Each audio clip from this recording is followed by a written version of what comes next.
So today we're going to work on a Joan Miro type of painting. Joan Miro was an abstract artist who focused on line and shape, but a lot of line, and line is what we're going to talk about today. So you will need for this project a piece of white paper. You can decide to turn it either way. You will need either a black Sharpie or a black crayon. I'm going to be showing with a black crayon for this project, so I can show you how to do some really cool painting afterward. So, the first thing that I want you to do is to draw 5 shapes on your paper, anywhere on your paper. 5 is the magic number. They can be a geometric shape, like a square or a parallelogram or a rectangle or a triangle. They could be circles, another geometric shape. It could be an oval. It could be an organic, or what we call abstract shape.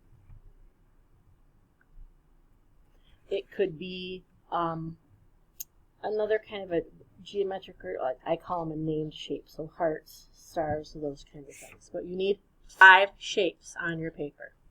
The next thing you're going to do is you're going to start adding line, and I want you to add line in 2 different ways.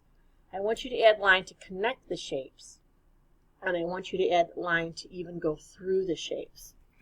I also want you to think about line variety. Variety basically means kinds of line. So we've talked about, if you've had me since kindergarten, we've talked about straight, wavy, zigzag, bouncy, dotted, dashed, castle top, all those kinds of line. I want to look at your artwork and see 5 different kinds of line. So 5 different kinds of line. 5 shapes, at least 5 different kinds of line. So I'm going to do that, a curved line, but I'm going to go through that shape. That's kind of cool.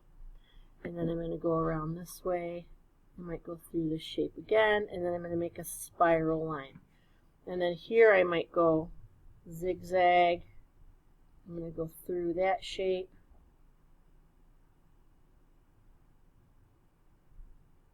And I do that. And then here I might just do floating in the air a zigzag line. So I've got a spiral, I've got a zigzag, I've got a curved. I'm going to do kind of a curly line coming off here. I'm going to go through that. And then I'm going to connect here and go through that again and come around here like that. So I'm trying to fill this with different kinds of lines. Once you get that done, and I'm pressing pretty hard with my black crayon, then I want you to add some more small shapes to kind of fill in and color some things in a solid black. So I'm going to add, I always like Miro sometimes does things that might even look like faces sometimes. Sometimes he does shapes that look like almost eyes.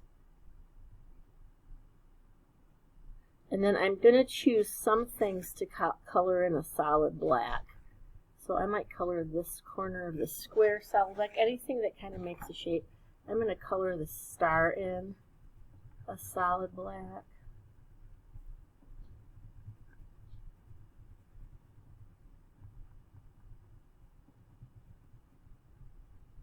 And this is when I'm going to look at my composition and think, is there anything else that I can add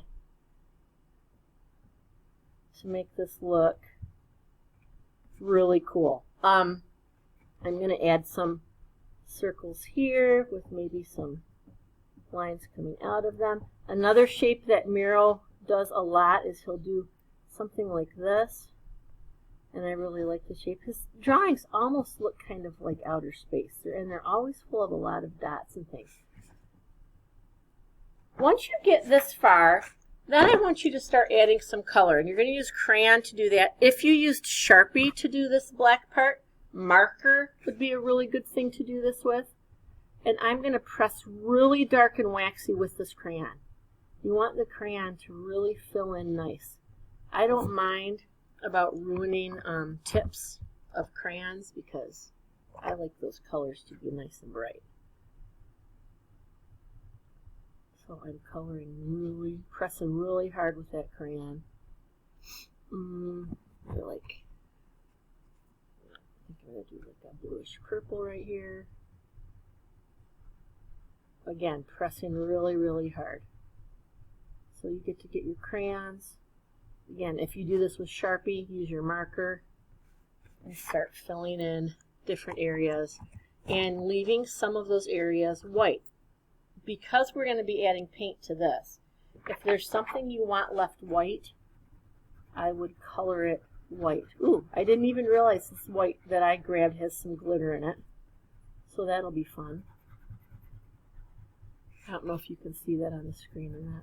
So I'm going to work on adding color to this. I'm going to pause my camera, and then when I come back, you're going to see it a little more finished. Okay, so I'm back. That was really quick. And I have added color to my Miro drawing. And I've added a few more shapes. And as you go, you absolutely can always keep adding shapes. You know, spirals are something that I just think are so fun and I love to do. So I can keep adding some spirals if I want. I can keep adding some small dots if I want.